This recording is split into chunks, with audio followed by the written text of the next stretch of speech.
मैं सीधे सबसे पहले संजय सरकार जी आपसे पूछ रही हूं, जीने की जरूरत है, रूपा गांगुली ने कहा, आप लोगों ने वो भी नहीं वहां पर महिलाओं को करने दिया, वो जी भी नहीं पा रही थी अपनी जिंदगी। ईडी का वहां पर जांच के लिए पहुंची, वहां पर हिंसा हुई, शाहजहां शेख फरार हुआ तो महिलाओं ने हिम्मत करके अपना मुंह खोला, वरना पता भी नहीं चल रहा था ये क्या हो रहा था। और क्या कर रहे हैं आप, उसकी तो बानगी कल दिख गई जो हमारे रिपोर्टर के साथ हुआ।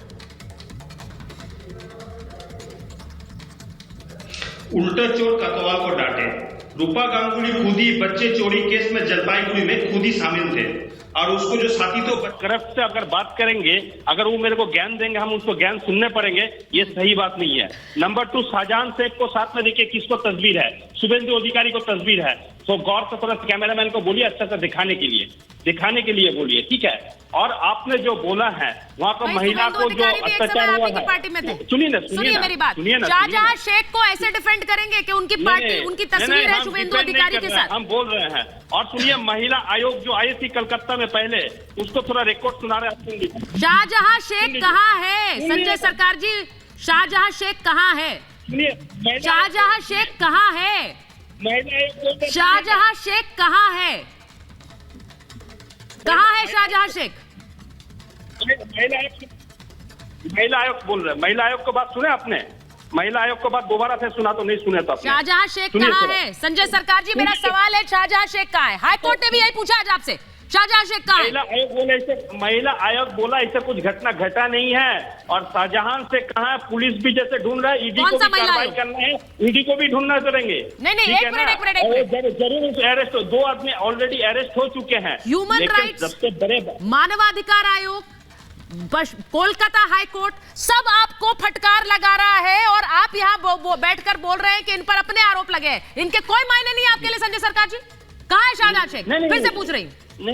नहीं, मैं आपको बोल रहा हूँ, आप जिसको बात सुना रहे, रूपा गांगुली खुद ही बच्चे चोरी केस में फंसे हुए थे, और बच्चे चोरी के भाग रहे, उसको बयान आप सुनाएंगे। बंगाल में राष्ट्रपति शासन हो, करप्ट के बारे में आप बोलेंगे, बंगाल में राष्ट्रपति शासन होना चाहिए, उल्टा चोर कोतवाल कर जो खुद ही ये है, और भारतीय जनता पार्टी के कार्यक्रम दिखाएंगे। सवाल मैंने कम से कम 10 बार पूछ लिया ममता जी, शाहजहां शेख कहाँ है?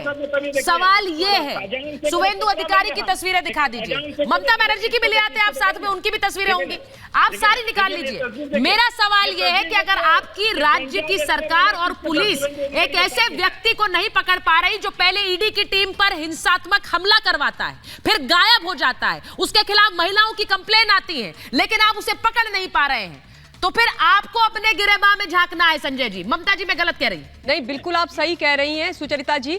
कल जो नजारा देखा है वेस्ट बंगाल के अंदर, एक बार उससे फिर से साबित हो जाता है कि इंडिया अलायंस की मुख्य घटक दल की ये महिला मुख्यमंत्री किसी कहते हैं ना बहुत ही निरंकुश शासक से कम नहीं है। इन्होंने तो मुगलों का समय याद दिला दिया है। एक पत्रकार जो सच्चाई दिखा रहा है, एक पत्रकार जो नारियों का दुख दिखा रहा है, दुराचार व्याभिचार जो वहां पर हो रहा है, ममता बनर्जी के नेता शाहजहां शेख के द्वारा उसको दिखाने के लिए गए, महिलाओं के मसीहा बन के गए, आपने उनको ही गिरफ्तार करवा दिया।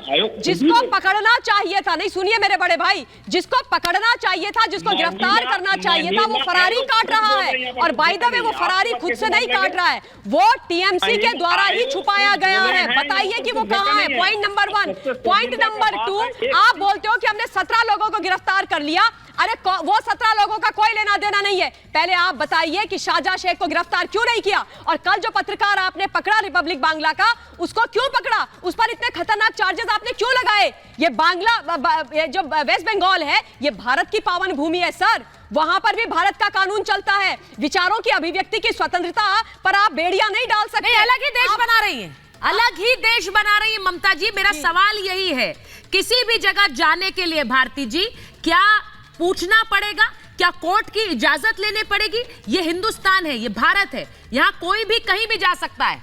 और आप शुभेंदु अधिकारी को हाईकोर्ट की इजाजत के बाद संदेश खाली जाने दिया गया, हमारे रिपोर्टर को वहां पर रिपोर्टिंग के रोक दिया गया। बंगाल में एक इमरजेंसी लागू है, ये इमरजेंसी आप लोगों को दिखाई नहीं देता, लेकिन ये बंगाल का हवा में, बंगाल का रास्ता में, बंगाल में सारी जगह में ये अनऑफिशियल इमरजेंसी लागू हुआ है। और आपका जो पत्रकार, जिसको कल ऐसा क्या बोलूं, अवैध रूप से गिरफ्तार किया और एक डाकू जैसा और धर्षक जैसा घसीट कर लेके करके गया और एक भय फैला रहा है, जो कोई मुंह खुलेगा उसको यही दशा होगा। एक तरफ जुडिशियरी का ऑर्डर नहीं मानना और एक तरफ और ऐसा करके सभी का ऊपर एक इमरजेंसी लगाना, ये एक तरफ और दूसरी तरफ शाहजहां शेख को शेल्टर देना, ये तीन बातें बहुत ही सामने आ रहा है। एक जो है छुपाने के लिए कुछ है, इसलिए शाहजहां शेख को नहीं पकड़ रहा है। क्या है छुपाने के लिए? ये कई महिला का ऊपर खाली अत्याचार है न और बड़ा कुछ है। ना NIA बोल रहा है कि ह्यूमन ट्रैफिकिंग हुआ है, मानव पाचार हुआ है। क्या है? क्या छुपाने के लिए शाहजहां शेख को शेल्टर दिया जा रहा है? ये है नंबर 1। नंबर 2, मैं एक बार जरा आप जब बोल रही है भारती जी, जरा बड़ी खबर बता देती हूँ कि हिमंता बिस्वा शर्मा जो कि असम के मुख्यमंत्री हैं, उन्होंने ममता बनर्जी पर हमला बोला है। ये बड़ी खबर मैं बता दूं, इससे पहले देवेंद्र फडणवीस का बयान आया था, ममता सरकार पर हिमंता बिस्वा शर्मा का हमला, और वो सीधे सीधे कह रहे हैं कि जो हालात हैं वो भयावह हैं, डराने वाले हैं। जो पश्चिम बंगाल के हालात हैं वो भयावह हैं, डराने वाले हैं और टीएमसी लंबे समय तक नहीं रहने वाली है। ये हिमंता बिस्वा शर्मा का बयान आया है। असम के मुख्यमंत्री भयावह कह रहे हैं वो स्थिति को।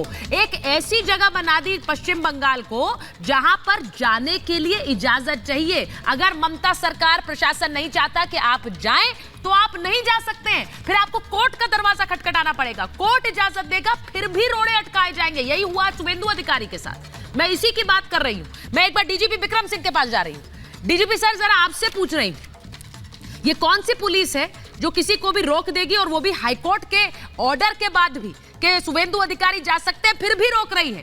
कल एक व्यक्ति को 8 पुलिस वाले और 8 जो कर्मी थे वो पकड़ कर ले जाते हैं, पीटते हैं, वो पकड़ के ले जा रहे हैं, लेकिन जिसको पकड़ना चाहिए वो खुलेआम घूम रहा है। पश्चिम बंगाल में कहां है? 45 दिन से पता ही नहीं। सुचरिता जी, ये सब चीज एक ही बात की तरफ इंगित करती है कि वहां की पुलिस केवल वहां के राजनीतिक दल के इकोसिस्टम के अंतर्गत कार्य कर रही है, संविधान के अंतर्गत काम नहीं कर रही है। जिस तरीके से लोगों को रोका जा रहा है, जिस तरीके से रिपब्लिक भारत के संवाददाता को पूर्वाग्रह से गिरफ्तार हुआ है, यह सर्वथा अनुचित है। और मैं जानना चाहूंगा कि शाहजहां शेख के ऊपर क्या 10 लाख का इनाम हुआ कि नहीं हुआ, कि जिंदा या मुर्दा उसको पेश किया जाए? न उसको भगोड़ा घोषित किया गया, न एब्सकॉन्डर घोषित किया गया, न उसकी चल अचल संपत्ति कुर्क की गई, और तमाम और कहा यह जा रहा कि शुभेंदु के साथ है। अरे वो किसी के साथ हो, जिसके साथ हो। धारा 120 VIPC कहती है जिसके साथ हो, मेरे साथ हो, उनके साथ हो, किसी के साथ हो, सबको कीजिए गिरफ्तार। किसी को इम्यूनिटी नहीं मिली है। और ये कह देना है कि ये बाहर का गुंडा आया है, ये अंदर का गुंडा है। आपकी तनख्वाह वहां की पुलिस को जिल मिलती है कि जो गुंडा हो, जो बचाव कर रहा है और जो उसको पनाह दे रहा है, सब दोषी, सब गिरफ्तार। दरअसल आपने कुछ भी नहीं किया, ना आपने कुछ कार्रवाई की, और बचाने का सारे रास्ते आप तैयार कर रहे हैं। और जी, ये साफ दिख रहा है कि वहां की पुलिस एक तरीके से इस मामले में लीपापोती नहीं कर रही है, शाहजहां शेख को एक प्रोटेक्शन दे रही है। शाहजहां शेख वहां पर तालिबानी शासन लगाना चाहता है, और जिस तरीके की उसकी गतिविधियां हैं उसके अंतर्गत इसके ऊपर राजस्व अब तक लग जाना चाहिए था। लेकिन सुचेता जी, वहां कुछ होने वाला नहीं है। वहां पर इतना उदार दृष्टिकोण बांग्लादेशी नाजायज नागरिकों के, रोहिंग्याओं के, लापता पाकिस्तान नागरिकों के ऊपर जो उदार दृष्टिकोण है, सारा प्रेम वार्ता उनके और आपके संवाददाता के ऊपर, सारा जो है शासन की शक्ति उसके ऊपर। और अगर कुछ जाना चाहे, आपने सही कहा, अनाधिकार चेष्टा करके उसको, क्योंकि सच्चाई सामने ना आने पाए, क्योंकि नहीं चाहती सरकार कि सच्चाई जनता के सामने, देश के सामने ना आने पाए। लेकिन सच्चाई ज्यादा तक आप छुपा नहीं सकते, और सच्चाई सामने आएगी, आपके प्रोग्राम से आएगी, आपके संवाददाता के माध्यम से आएगी।